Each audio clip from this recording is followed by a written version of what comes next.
ഇന്നിപ്പോൾ ലക്ഷ്മിപ്രിയ ചേച്ചിയും പിന്നെ തൃപ്പൂണിത്തുറ വനിതാ സെൽ SI രേഷ്മ മാം, അവർക്ക് രണ്ടുപേർക്കെതിരെയുള്ള മൊഴിയാണ് ഇപ്പോൾ ഇന്ന് ഞാൻ കൊടുക്കാൻ പോകുന്നത്. അന്ന് അനധികൃതമായിട്ട് എന്നെ പോലീസ് സ്റ്റേഷനിൽ തടഞ്ഞു വെക്കുകയും വ്യാജ പരാതിയിൽ എന്നെ വിളിപ്പിക്കുകയും ചെയ്ത പരാതിയിൽ. അപ്പോൾ ഈ ടിനിയുടെ പരാതി എങ്ങനെയാണ്? ടിനിക്കെതിരെയുള്ള പരാതിയും മറ്റു കാര്യങ്ങളൊക്കെ എന്താണ്? ടിനിയോട് എങ്ങനെയാണ് ഇനിയൊരു സമീപനം? അദ്ദേഹം എന്നോട് മാത്രമല്ല ദ്രോഹം ചെയ്തത്, ഒരു സമൂഹത്തിനോടാണ്. പ്രത്യേകിച്ച് കേരളം പോലെ ഇത്രയും സെക്യുലർ ആയിട്ടുള്ള ഒരു ഉള്ളവരോടാണ് തെറ്റ് ചെയ്തിരിക്കുന്നത്. ഭയങ്കര മോശമാണത്. ഒരാളോടുള്ള വ്യക്തിവൈരാഗ്യം തീർക്കാൻ വേണ്ടി ഒരാൾക്കെതിരെ ഒന്നും കിട്ടാതിരിക്കുമ്പോൾ പേര് അൻസിബ ഹാസനാണ്, എന്നാൽ പിന്നെ എങ്ങനെ ഇതങ്ങ് ഉപയോഗിച്ചേക്കാം എന്ന് കരുതിയിട്ട് തെറ്റായിട്ടുള്ളൊരു മെസ്സേജാണ് സമൂഹത്തിന് കൊടുക്കുന്നത്.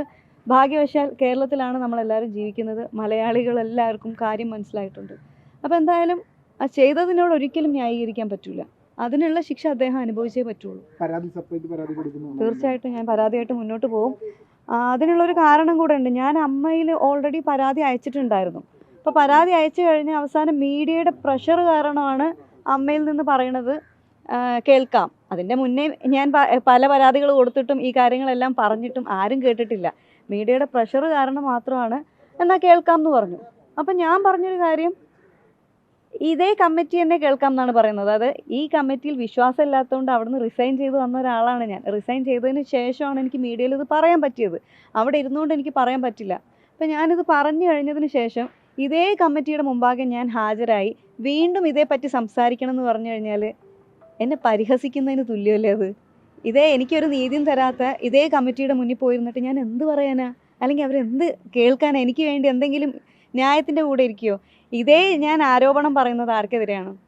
ടിനി ടോം എന്ന് പറഞ്ഞ അദ്ദേഹത്തിനെതിരെയാണ്. അദ്ദേഹത്തെ സപ്പോർട്ട് ചെയ്യുന്ന പ്രസിഡന്റ്, എനിക്കെതിരെ വ്യാജ പരാതി നൽകിയ വൈസ് പ്രസിഡന്റ്, ഇങ്ങനെ ഇരിക്കുന്ന ഇവരുടെ മുമ്പാകെ ഞാൻ വീണ്ടും ഹാജരായി വീണ്ടും ഞാൻ ഈ കാര്യങ്ങൾ പറഞ്ഞു കഴിഞ്ഞാൽ എനിക്ക് നീതി കിട്ടുമെന്ന് തോന്നുന്നുണ്ടോ? അല്ലെങ്കിൽ തന്നെ ഞാൻ ആദ്യമായിട്ട് കേൾക്കുകയാണ് കുറ്റാരോപിതർ ഇരുന്നിട്ട് നീതി തരാൻ വേണ്ടിയിട്ട് സംസാരിക്കുന്ന കാര്യം.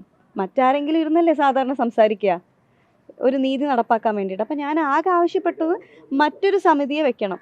അപ്പം ഞാൻ ആവശ്യപ്പെട്ടത്, എനിക്ക് എൻ്റെ മനസ്സിൽ വന്ന 3 പേരുകളായതുകൊണ്ട് മാലാ പാർവതി ചേച്ചിയുടെ പേരും രമേശ് പിഷാരടി ചേട്ടൻ്റെ പേരും ധ്യാൻ ചേട്ടൻ്റെ പേരും ഒക്കെ ഞാൻ പറഞ്ഞത്. അപ്പോൾ ഞാൻ അയച്ച മെയിലിൽ കൃത്യമായിട്ട് ഞാൻ മെൻഷൻ ചെയ്തിട്ടുണ്ടായിരുന്നു, ഇനി ഇവർ അവൈലബിൾ അല്ല എന്നുണ്ടെങ്കിൽ ബയസ്ഡ് ആയിട്ട് തീരുമാനങ്ങൾ എടുക്കാത്ത ആളുകൾ വേറെ മെമ്പേഴ്സ് അമ്മയിലുണ്ടല്ലോ, അങ്ങനെയുള്ള ആരെങ്കിലും വെച്ചിട്ട് നിങ്ങളൊരു സമിതി ഉണ്ടാക്കൂ, എന്നിട്ട് അവരുടെ മുമ്പാകെ ഞാൻ ഹാജരായിട്ട് ഞാൻ സംസാരിക്കാമെന്ന്. പക്ഷേ ഇതുവരെ ഒരു റിപ്ലൈ പോലും എനിക്ക് ലഭിച്ചിട്ടില്ല. അപ്പം അതിൽ നിന്ന് ഞാൻ എന്താ മനസ്സിലാക്കേണ്ടത്? തീർച്ചയായും സാമൂഹിക വിപത്താണ് ടിനിച്ചേട്ടൻ എന്നുള്ള കാര്യം വ്യക്തമായിട്ട് എനിക്കറിയാം. അതിനെതിരെ ഞാൻ മുന്നോട്ട് പോകുക തന്നെ ചെയ്യും. ഈ ശ്വേതാമേനോൻ ടിനിക്ക് അനുകൂലമായ ഒരു നിലപാടാണ് എടുക്കുന്നത്. പലപ്പോഴും അൻസിബയുടെ പരാതി പോലും ചർച്ച ചെയ്യേണ്ടെന്നാണ് ശ്വേതാമേനോൻ പറഞ്ഞത്. അത് കേൾക്കുമ്പോൾ വിഷമാണ് തോന്നുന്നത്. കാരണം ഇത്രയും വലിയ ഒരു ഇതിപ്പോൾ ഒന്ന് ആലോചിച്ച് നോക്കൂ. ഈ പ്രൊഡക്ഷൻ കൺട്രോളർ രാജീവ് കുടപ്പന എന്ന് പറയുന്ന അദ്ദേഹം വന്നിട്ട് അൻസിബ അങ്ങനെ പറഞ്ഞിട്ടില്ല, അദ്ദേഹത്തിൻ്റെ മകൻ കൈലാസ് വന്നിട്ട് പറഞ്ഞു അൻസിബ അങ്ങനെ പറഞ്ഞിട്ടില്ല എന്ന്.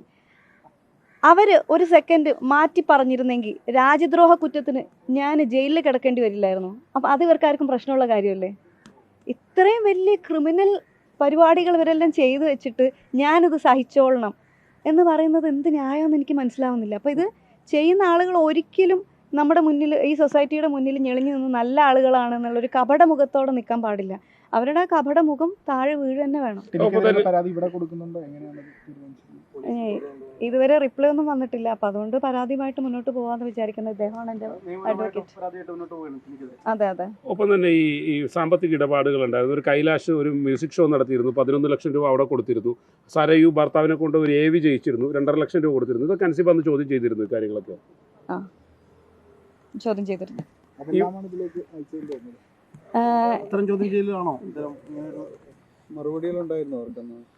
ഇത് ആദ്യത്തെ ഇഷ്യൂ എന്ന് പറഞ്ഞാൽ, ഇപ്പോൾ ഞാനിപ്പോഴാണ് വാട്സപ്പ് ചാറ്റ് എടുത്ത് നോക്കിയത്. അതായത് ജനുവരി 12-ന് പ്രസിഡന്റ് നമ്മുടെ EC വാട്സപ്പ് ഗ്രൂപ്പിൽ മെസ്സേജ് ഇട്ടിട്ടുണ്ട്, ടൈറ്റിൽ സ്പോൺസർഷിപ്പ് ടെമ്പിൾ വരുന്നതിൻ്റെ ഡിസിഷൻ എന്താണ് എടുക്കുന്നത് എന്ന് ചോദിച്ചിട്ട്. അപ്പോൾ അതിൻ്റെ മുന്നേ ഇതിൻ്റെ ചർച്ചകൾ നടന്നിട്ടുണ്ട്. അപ്പോൾ ആ സമയത്താണ് ഞാനിങ്ങനെ വ്യക്തിപരമായിട്ട് ഞാൻ പറഞ്ഞത്, ഇതൊരു ധാർമ്മികതയുടെ പേരിൽ പറയുന്നതാണ്, ഇത് ചെയ്യരുത്. ഒരു വളരെ സെക്യുലറായിട്ട് നിൽക്കുന്ന ഒരു സ്ഥാപനമാണ്. അപ്പോൾ നമുക്ക് ടെമ്പിൾ വേണ്ട, മോസ്ക് വേണ്ട, ചർച്ച് വേണ്ട, അല്ലെങ്കിൽ നാളെ പാർട്ടികൾ വരും, ഇതൊന്നും വേണ്ട. ഇതൊന്നും ഇല്ലാതെ തന്നെ 32 വർഷം നടന്നു പോയൊരു ചരിത്രം അമ്മയ്ക്കുണ്ട്. എന്നിരിക്കെ ഇപ്പോഴും സ്പോൺസേഴ്സിനെ കിട്ടാൻ ബുദ്ധിമുട്ടുള്ളൊരു സംഘടനയൊന്നും അല്ല. ഞാൻ അങ്ങനെ ഒരു വിയോജിപ്പ് ആദ്യം എന്നിട്ട് ഒരു വോട്ടിംഗ് നടത്തി. വോട്ടിംഗ് നടത്തിയ സമയത്ത് അപ്പം ഞാനിത് പറഞ്ഞു. ഇതിൻ്റെ മുന്നേ വേറെ 1-2 പേര് ചോദിച്ചിരുന്നു, അത് അമ്മ സംഘടന ഒരു സെക്യുലർ സ്ഥാപനമല്ലേ, അപ്പോൾ നമുക്കൊന്നും കൂടെ നോക്കണമോ എന്ന് ചോദിച്ചിട്ടുണ്ടായിരുന്നു. പക്ഷെ ചെയ്യരുത് എന്ന് വേറെ ആരും പറഞ്ഞിട്ടില്ലായിരുന്നു, നോക്കണമോ എന്ന് ചോദിച്ചിട്ടുണ്ടായിരുന്നു. അത് കഴിഞ്ഞിട്ട് ഞാനിത് മെയിൽ അയക്കുകയും വാട്സപ്പിൽ ഞാൻ നോട്ട് ഇടുകയും ഒക്കെ ചെയ്തു. അപ്പോൾ അതിന് ശേഷമാണ് ഞാനിത് ഈ മെയിലൊക്കെ അയച്ചതിന് ശേഷം അമ്മയിലെ തന്നെ മറ്റൊരു മെമ്പർ എന്നെ വിളിച്ചു. പിറ്റേ ദിവസം എന്നെ വിളിച്ച് ചോദിച്ച ടോൺ ഇതാണ്: മോളെ, നീ എന്തിനാണ് മോളെ അമ്പലത്തിനൊക്കെ അതിൽ നിൽക്കുന്നത്?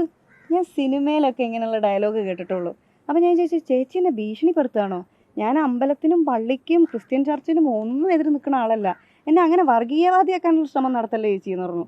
പിന്നെ ഈ ചേച്ചി എന്തൊക്കെയോ പറഞ്ഞു. അപ്പോൾ ഞാൻ പറഞ്ഞു, എൻ്റെ പൊന്നു ചേച്ചി, നീ അങ്ങനെ പറയാൻ പാടുണ്ടോ ഉത്തരവാദിത്തപ്പെട്ട ഒരു പൊസിഷനിൽ ഇരുന്നിട്ടെന്ന്. ഞാൻ പറഞ്ഞു, ചേച്ചി, ഞാൻ ഉത്തരവാദിത്തപ്പെട്ട പൊസിഷനിൽ ഇരുന്നിട്ട് ഞാൻ എന്ത് പറയണമെന്ന് ഞാനാണ് തീരുമാനിക്കേണ്ടത്, ചേച്ചിയല്ല. അപ്പോൾ ഞാൻ പറയേണ്ട കാര്യം ഞാൻ പറഞ്ഞോളും, ദയവേത് ഈ കാര്യം പറഞ്ഞ് ഇനി എന്നെ ചേച്ചി വിളിക്കരുതെന്ന് പറഞ്ഞു. ഇമ്മീഡിയറ്റ്ലി ഞാൻ വാട്സപ്പ് ഗ്രൂപ്പിൽ മെസ്സേജ് അയച്ചു. നമ്മുടെ EC ഗ്രൂപ്പിനകത്ത് നടന്നൊരു ചർച്ചയാണ് ഇത്, ടൈറ്റിൽ സ്പോൺസർഷിപ്പുമായി ബന്ധപ്പെട്ടിട്ടുള്ള കാര്യം. ഇതെങ്ങനെയാണ് EC മെമ്പർ അല്ലാത്ത മറ്റൊരു സാധാരണ അംഗം അറിയുകയും എന്നെ വിളിച്ച് ഭീഷണിപ്പെടുത്തുകയും ചെയ്യുന്നത്? ഭയങ്കര മോശം പരിപാടിയാണ് ചെയ്തതെന്ന് പറഞ്ഞു. അപ്പോൾ അത് ഏറ്റെടുക്കാൻ ആരുമില്ല. അപ്പോൾ 1-2 പേര് വന്ന് ചോദിക്കുകയും ചെയ്തു, അത് ഭയങ്കര മോശമായിപ്പോയി, അൻസിബ ഇവിടെ ചർച്ച ചെയ്ത കാര്യം പുറത്തു പോയി പറഞ്ഞത് എന്തിനാന്ന്. അപ്പോൾ ഇത് പുറത്തേക്ക് പോകുമ്പോൾ വേറൊരു തരത്തിൽ വർഗീയവൽക്കരിക്കാനാണ് ശ്രമം അന്നേ തുടങ്ങിക്കൊണ്ടിരിക്കുന്നത്. അതിനുശേഷമാണ് പിന്നെ ഞാൻ ഈ കാര്യം അറിയുന്നത്. എന്നെ ജിഹാദി എന്ന് വിളിക്കുകയും ഞാൻ മതപരിവർത്തനം നടത്താൻ ശ്രമിച്ചു എന്ന് പറഞ്ഞിട്ട് ഈ രാജീവ് കുടപ്പനക്കുന്ന് എന്ന് പറഞ്ഞ പ്രൊഡക്ഷൻ കൺട്രോളർ, അദ്ദേഹത്തിൻ്റെ പേര്, അദ്ദേഹത്തിൻ്റെ മകൻ്റെ പേരൊക്കെ പറയുന്നത്, അവർ 2 പേരും പബ്ലിക്കായി വന്ന് പറഞ്ഞു അങ്ങനെ ഉണ്ടായിട്ടില്ല എന്ന്. അദ്ദേഹത്തിൻ്റെ മകൻ എൻ്റെ കൂടെ ഒരു പടത്തിൽ അസിസ്റ്റൻറ്റ് ഡയറക്ടറായിട്ട് വർക്ക് ചെയ്തിട്ടുണ്ടായിരുന്നു. അയാളുടെ ഇഷ്ടത്തിന് അയാൾ നോമ്പ് നോറ്റു. നമ്മുടെ ഈ ലോകത്ത് പല മതങ്ങളിലുള്ളവരും പല നോമ്പുകളും എടുക്കുന്നുണ്ട്. അത് ഇസ്ലാമിക പ്രകാരമുള്ള നോമ്പ് എടുക്കുന്നുണ്ട്, ക്രിസ്ത്യൻ ആചാരപ്രകാരമുള്ള നോമ്പ് എടുക്കുന്നവരുണ്ട്. ശബരിമലയ്ക്ക് പോകുന്ന എത്ര പേരുണ്ട്? അഹിന്ദുക്കളായിട്ടുള്ള എത്ര പേര് പോകുന്നുണ്ട്? അപ്പോൾ അങ്ങനെ സെക്യുലറായിട്ട് ജീവിക്കുന്ന ഒരു നാട്ടിൽ ഇങ്ങനെ ഒരു നോമ്പെടുത്തു എന്നുള്ളതിൻ്റെ പേരിൽ അങ്ങനെ പറയാൻ പാടുണ്ടോ? എനിക്ക് മനസ്സിലാവുന്നില്ല. അപ്പോൾ ഈ പ്രൊഡക്ഷൻ കൺട്രോളറും മകനും വന്നിട്ട് സത്യം പറഞ്ഞതുകൊണ്ട് മാത്രം രക്ഷപ്പെട്ട് നിൽക്കുന്ന ഒരാളാണ് ഞാൻ. അല്ലെങ്കിൽ എൻ്റെ അവസ്ഥ ഒന്ന് ആലോചിച്ച് നോക്കൂ നിങ്ങൾ.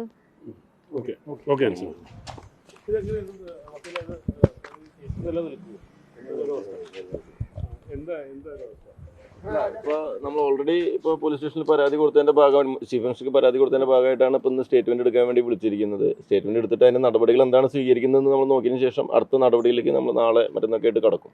ഓക്കെ.